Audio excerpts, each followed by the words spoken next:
உறவுகள் அனைவருக்கும் வணக்கம். நான் சங்கர் பேசுகிறேன்.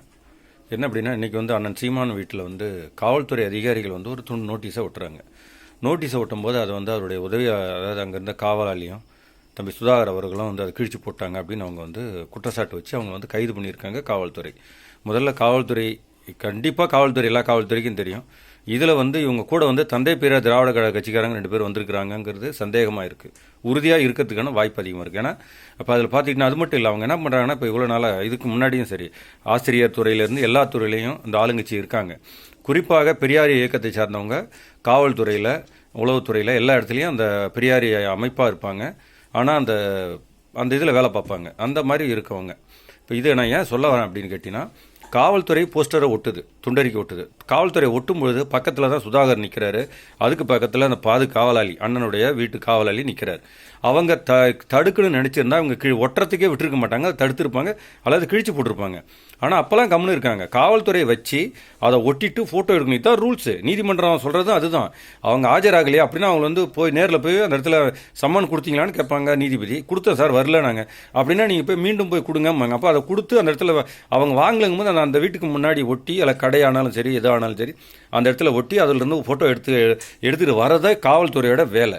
அதன் பிறகு மப்டியில் இருந்த பெரியாரிய இயக்கத்தை சார்ந்த தந்தை பெரியார் திராவிட கழக கட்சியை சார்ந்த, அதாவது அவங்களுடைய ஒளிஞ்சிருக்கிற இடம் பார்த்தீங்கன்னா காவல்துறை. காவல்துறைனா நீ காக்கி சட்டையோடு இருக்கணும். நீ உளவுத்துறையாக இருப்ப.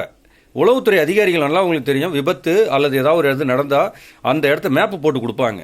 இந்த இடத்துல இருந்து இத்தனை அடி தூரத்தில் இவ்வளவு, இத்தனை அடி தூரத்தில் இந்த கடை இருந்தது, இத்தனை அடி தூரத்தில் இவங்க தடுக்கி விழுந்தாங்க அப்படின்னு சொல்லி ஒரு மேப்பு போட்டு கொடுப்பாங்க.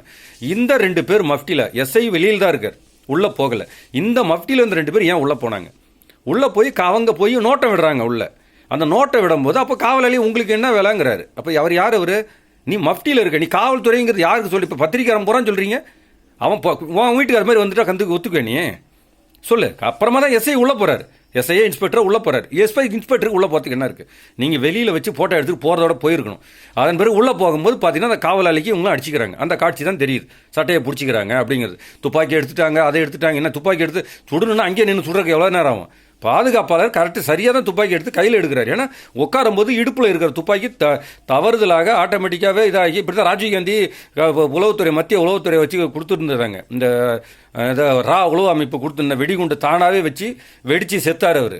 அதை உடனே அது என்னடா பண்ணுறது, கொடுத்தது யார், எந்த ஒரு ரெக்கார்டும் கிடையாது, அதுக்கு என்னடா பண்ணுறதுன்றதுக்கோசரம் விடுதலை புலிகள் மேலே பழியை போட்டு ஒரு மணி அந்த வெடித்த ஒரு 10 நிமிஷத்தில் விடுதலை புலிகள் தான் கொண்டாங்கன்னு உலகத்திலேயே கண்டுபிடிச்ச, உலகத்திலேயே ஒரு அதிகாரிங்க அது கண்டுபிடிச்ச அறிவாளிகள் இங்கே தான், அமெரிக்கா வரைக்கும் போயிடுச்சு. அது மாதிரி தான் இன்றைக்கி நடந்தது. இவங்க எல்லாருமே பெரியார் இயக்கத்தை சார்ந்தவர்கள் தான்.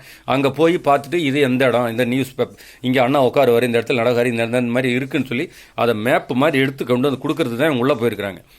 இவர்களை தான் அந்த காவலாளி தடுத்திருக்காரு. அதன் பிறகு எஸ்ஐ உள்ளே போகிறார். ஆனால் எஸ்ஐ உள்ளே போனோடனே நீ என்ன பண்ணிட்டு சட்டை ஏன் பிடிக்கிற காவலாளி சட்டையை?